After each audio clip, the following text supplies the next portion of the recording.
This week on Dude Stuff.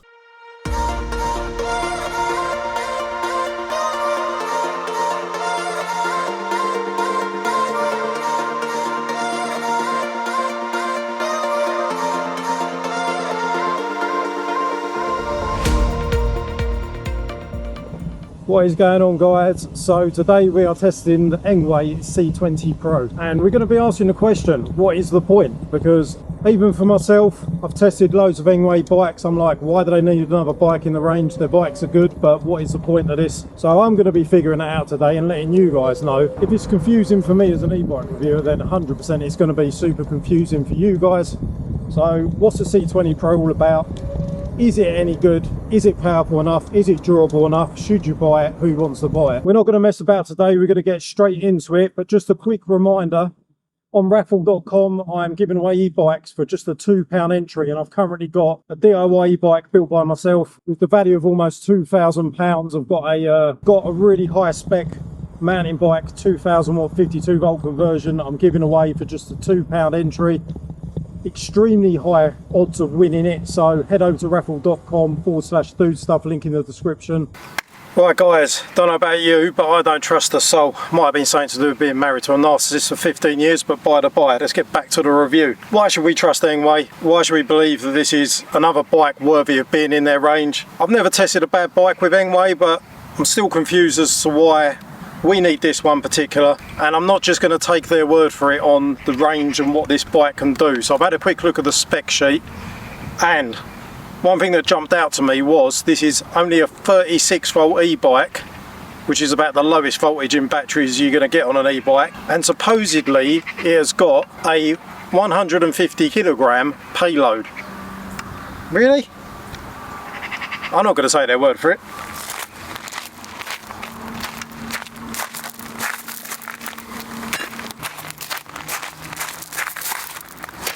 Ah, 64 kilos that. Add that to my weight, which is probably over 80 kilograms after a big hearty breakfast. I reckon we are verging on 150 kilograms plus the bike, which well over 170 odd kilograms on a 36 volt battery and a 250 watt motor. I don't think it's going to do it. Plus, why have I come to a shingle car park with 4 inches of shingle which you can barely ride anyway? Come up with the most stupidest ideas.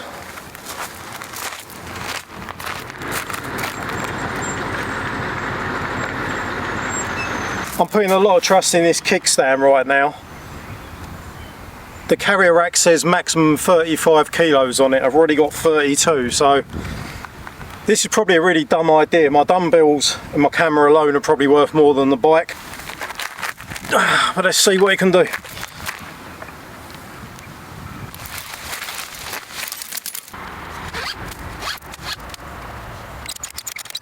I'm not making this up for the video. I'm generally just questioning, why am I doing this? If one of them falls off and lands on my foot, I'm guaranteed a broken foot at the minimum. And I thought to myself, Steve, make sure you put it in the highest gear before you put the weights on the bike, before the kickstand breaks. No, it's in the top gear for not putting a weight. And now I'm like, how the hell am I even going to move on this thing? God. I've got a wobble going on, and the throttle's not set up to be working, so I'm pedal assist only.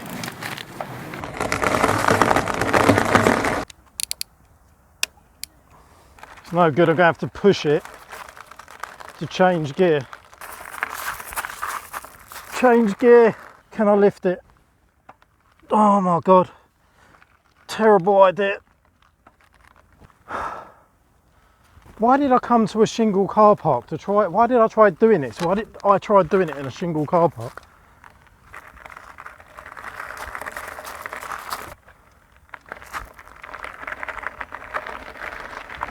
Whoa! Ha! We're moving! Whoa!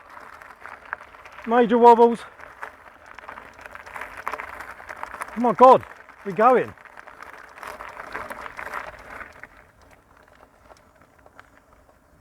I've got to be honest, once this is moving, apart from being wobbly as hell because it's all hanging off the back, The motor has no issue whatsoever. Oh, the handling feels super sketchy, the front end's really light. All the weight is high up on the back where you don't want it. But the motor isn't having any trouble at all, it's just me controlling the bike. Oh God, I'm in the deepest bit of the shingle. I can't describe on video how sketchy this is on the handling. It just totally ruins the centre of gravity and everything. Yeah! I don't like turning at all. Wobbling. I've got a massive weight wobble on the back. But the motor itself, if I can, look. Whoa! Getting a speed wobble. Yeah, no, I'm going to take that as a win, but I'm never ever doing that again in my life. Ever. Ever, ever, ever. Whoa. The bike's spinning round by itself because all the weight's on that little tiny kickstand. I need to get these off quick. I ain't doing any more of that, that's just done. Right, so the payload of this is it's stating 150 and we've absolutely smashed that. I mean, I should have done this on tarmac or gravel because it was all over the shop. But with the weight of the bike, the weight of me, the weight of the full dumbbell rack, which was completely nuts, that was a total of about 175, 180-ish kilos. Somewhere between around that weight anyway. Crazy for a 36 volt, and power wise it didn't have any issues whatsoever. It was just a really stupid balance of the weight. Anyway, we're going to go straight into giving this a little off-road test. It's not marketed for that, but we're going to do it anyway for the sake of durability, because I want you guys to know whether this thing can stand up to a little bit of abuse, nothing crazy. And yeah, I'm going to give my verdict on what this is like to ride by the end of the video.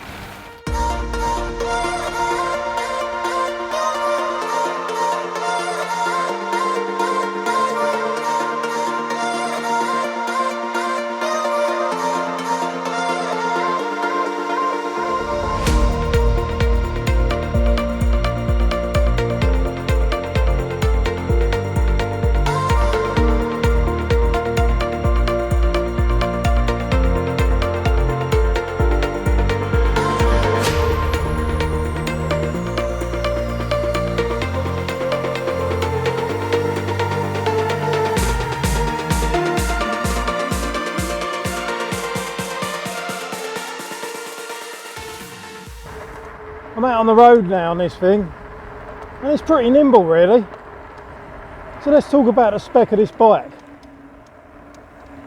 How is it different to anything else in the Engwe lineup? Well, for starters, it's the lowest batteries. You might think ultimately, including myself, that I'd write it off for being slower and not powerful enough. But as you can see, with 150 kilograms on the bike, it pulls that well. It's pretty nippy. I've had this off-road unlocked. Now, you're not going to get groundbreaking speeds out of a 36 volt e-bike, but I got 23 miles an hour on flat ground when it was unlocked if you want to use it off-road in that mode. The throttle currently isn't hooked up for road use, but I'd imagine you can unlock it. Now, what are the benefits then? What is the point of this bike? Well, for starters, it's got these little 20-inch almost semi-fat wheels, which I actually really like. They're not 4-inch the way that you know, most fat bikes are 20 by 4 and 26 by 4. This is actually 20 by 3, I think, or it's got 3-inch tyres on it anyway. So it's kind of got like chunky little moped motorbike wheels on it, and I think it looks quite funky. Dare I say it almost looks kind of cute, this bike.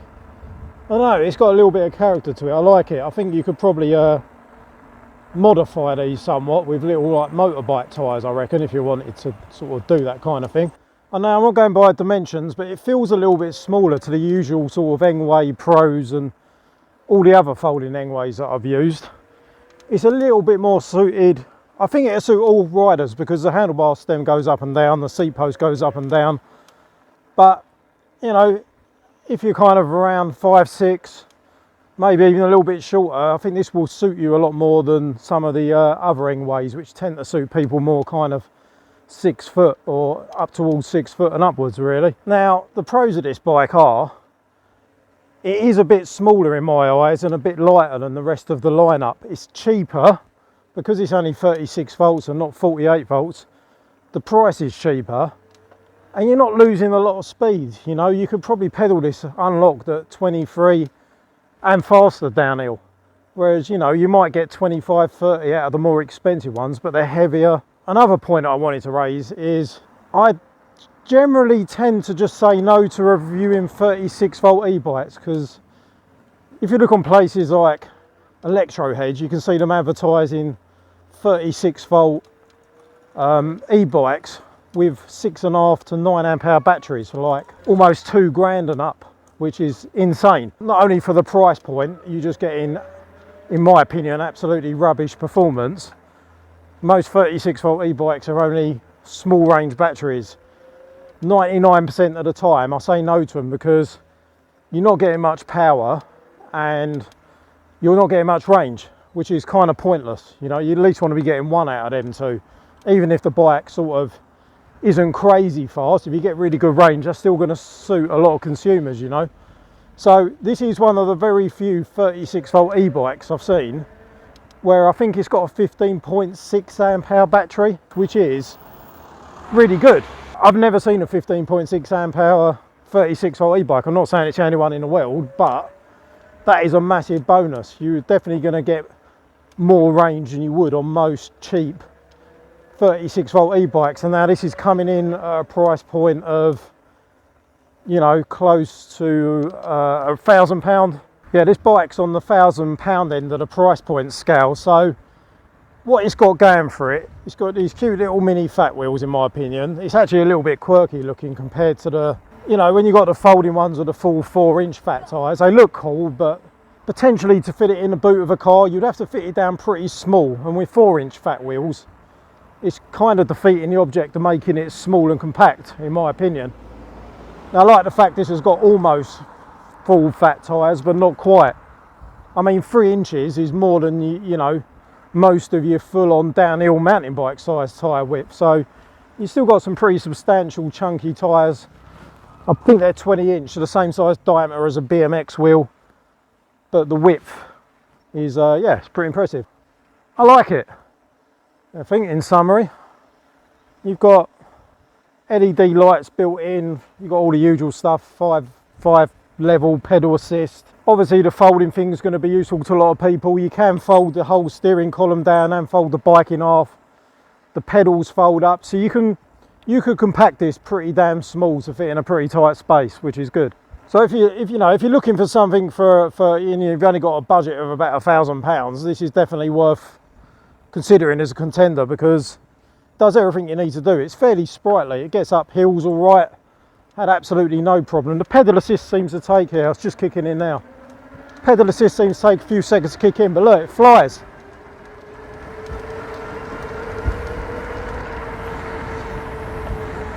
Most people ain't going to have an issue with the speed on this. They're going to be quite happy with it. It's a perky little thing at a reasonable price. I think it's cute looking. You know, usual Engwe build quality. These frames are like built like a tank.